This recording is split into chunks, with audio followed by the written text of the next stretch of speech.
Hi, my name's Steve, and this is my hike of Angel's Landing in 60 seconds. Waking up in my van from stealth camping, getting dressed, dumping my pee-pee, hitting the road, 2 egg sandwiches, getting that drone shot, entering Zion National Park, park at the visitor center, grab my camelback and gear up, get on one of the first buses, get off at the Angel's Landing stop, hitting the trail at 747, going up 1,488 feet, hitting some concrete trail, enjoying the sights going up.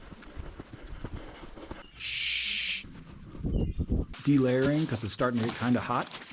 Hiking up Walter's Wiggles, which is a series of 21 switchbacks that increase in elevation by 250 feet.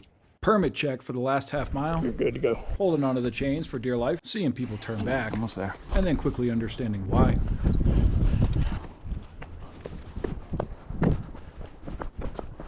Breathing heavily. Get into the ridgeline. Taking a quick look. And reaching the top of Angel's Landing. I hope you enjoyed. Like, subscribe, and we'll see you on the next one.